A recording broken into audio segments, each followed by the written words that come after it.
अस्सलाम वालेकुम मेरे अजीज़ो, आपका अपना मेज़बान हसन जलाल फ्रॉम यूके।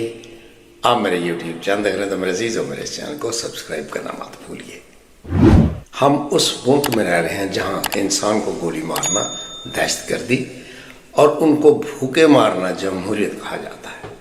ये एक बहुत बड़ा सवालिया निशान है कि हमारी पाकिस्तानी कौम क्यों सोई हुई बैठी है, अपने हक के लिए क्यों बाहर नहीं निकलती। अफगानिस्तान एक ऐसा मुल्क है मेरे पाकिस्तानियों जहाँ CSS वाले कोई अफसर नहीं है और पाकिस्तान में तमाम अफसरान हजरात कौम को ज़िलो ख्वार करने के लिए तनख्वाहें देते हैं। मैंने हमेशा इस फरसूदा निज़ाम के ख़िलाफ़ आवाज़ उठाने की आपसे अपील की है। जब तक आप इस फरसूदा निज़ाम के ख़िलाफ़ एहतजाज नहीं करेंगे मेरे पाकिस्तानी बहनों और भाइयों, ये हमारे अंदरून मुल्क बैठे गद्दार इसी तरह आपके साथ यही ट्रीटमेंट करते रहेंगे। इसलिए आपको बाहर निकलना ही होगा। वो शख्स जो इस रियासत की कैद में बैठा हुआ है और ये कह रहा है कि ये तुम्हारा ख्वाब अधूरा रह जाएगा, कि मैं आपसे डर जाऊंगा, ये आपका ख्वाब कभी पूरा नहीं होगा। अब भी वक्त है, अपनी हैबत का रुख बदल लीजिए। मुझे दुनिया की कोई ताकत नहीं डरा सकती, क्योंकि मैं अल्लाह और रसूल पर यकीन रखता हूँ और मैंने ये जंग अपनी खातर नहीं अपनी कौम की खातर शुरू कर रखी है। और हमारे अंदरून मुल्क बैठे ये फ़िरौन कभी भी मुझे नीचा नहीं दिखा सकेंगे। जो इस वक्त मौजूदा हालात उन्होंने बना रखे हैं, किसी डिक्टेटर के दौर में भी इतनी घुटन नहीं थी जो इस वक्त इन हमारे अंदरून गद्दारों ने घुटन पैदा कर रखी है। और हमें ऐसा महसूस हो रहा है कि इन्होंने हमें यरगमाल बनाया हुआ है। यहाँ तक कि हमारे जजेस हजरात भी इंसाफ के लिए इनसे भीख मांग रहे हैं और ऐसा दौर हमने पहले कभी नहीं देखा। बेशक हमारे पाकिस्तान का दफा मजबूत हाथों में है, लेकिन ख़जाना बिल्कुल खाली पड़ा है और इंसाफ बिल्कुल कमज़ोर लोगों के हाथों में है। किसी मईशतदान ने बिल्कुल ये सही कहा था, अगर ये सिस्टम ऐसे ही चलता रहा तो हमारा पाकिस्तान कभी भी अपने पाँव पर नहीं खड़ा हो सकेगा। हमारी अदलिया इस वक्त अंदरून बैठे यजीदों से खौफज़दा है और ये यजीद लोग अमेरिका से डरते हैं। लेकिन हमारे अंदर एक ऐसा शख्स बैठा है जिसका नाम इमरान खान है और ये सारे फ़िरौन और अमेरिका समेत सब इमरान खान से खौफज़दा है। आज जनाब लतीफ़ खोसा साहब, जो कि हमारे इमरान खान लीडर का वकील भी है, बहुत बड़ा वकील है, लतीफ़ खोसा एक बहुत बड़ा नाम है, उन्होंने आज एक बहुत बड़ा इंकशाफ किया है कि काजी साहब अपनी एक्सटेंशन की तकदो में है, लेकिन हम इसे एक्सटेंशन नहीं लेने देंगे, क्योंकि एक्सटेंशन के लिए कानून में तरमीम करने की ज़रूरत है और हम कभी भी इन चोरों को कानून में तरमीम करने की इजाज़त नहीं देंगे।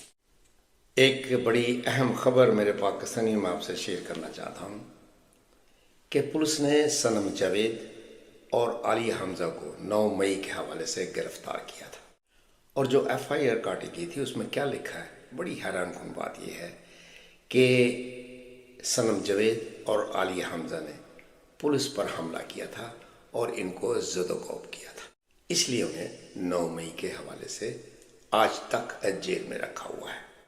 ये पुलिस वालों की बहादुरी की एक जिंदा मिसाल है। और इधर आइए जनाब, दुबई में जो आजकल हो रहा है, बारिश के बाद अब हिंदुस्तान के भगवान साहब भी गलियों में गोते खाते नजर आ रहे हैं। कहो ना इन भगवानों को अब हम तुम्हारी मदद करें। अब भी वक्त है दुबई वालों, होश के नाखून ले लो। इन मंदिरों को जो आपने वहाँ पनाह दी है, ये जो भगवान इस वक्त गलियों में गोते खाते हुए आपको नजर आते हैं, यही वजह है कि आपको इतनी बड़ी अल्लाह ताला ने सजा दी है। अब भी वक्त है, इन भगवानों को दुबई से फारग कर दो। ये जो मिट्टी की मूर्ति हैं दुबई वालों, ये अपनी खुद हिफाजत नहीं कर सकती, आप लोगों की कैसे ये हिफाजत करेगी। अब भी वक्त है, इन मंदिरों को दुबई से फारग कर दो, वरना ये तो आपको एक नमूना अल्लाह ताला ने दिखाया है। अगर कहर नाज़िल हो गया تو یہ بڑی بڑی بلڈنگیں یہ انڈر گراؤنڈ آپ نے کالونیاں بنا رکھی ہیں، اتنے بڑے بڑے مینار آپ نے کھڑے کر رکھے ہیں، یہ سب زمین بوس ہو جائیں گے۔ ہمارا عدلیہ اس قدر کمزور ہو چکا ہے کہ ماڈل ٹاؤن کا 9 سال کا کیس اسی عدلیہ نے 4 سال کے مفرور شخص کو صرف 7 منٹ میں فارغ کر دیا، اسے بری کر دیا گیا تھا، جس کا نتیجہ میرے پاکستانی بہنوں اور بھائیوں میں ایک آپ کو فوٹو دکھانے جا رہا ہوں، اسے آپ نے غور سے دیکھنا ہے اور ہماری قوم کی بد دعائیں کیا اثر لائی ہیں اس فوٹو سے آپ کو بالکل صاف نظر آتا ہوگا۔ اس فوٹو پر غور سے دیکھیے کہ فارم 45 اور 47 میں کیا فرق ہے۔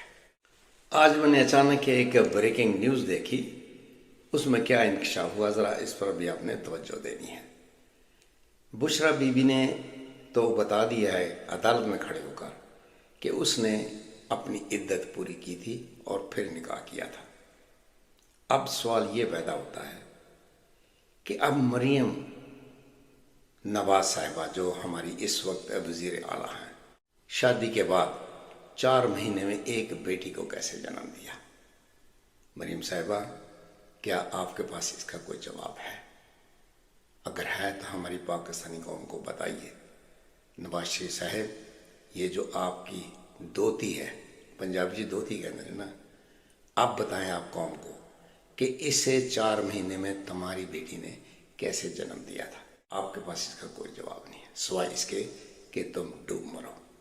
تو اسی کے ساتھ میرے پاکستانی بہنوں اور بھائیوں، میں آپ کی دعاؤں سے آپ سے اجازت چاہوں گا۔ عمران خان زندہ باد، پاکستان زندہ باد۔ Thank you.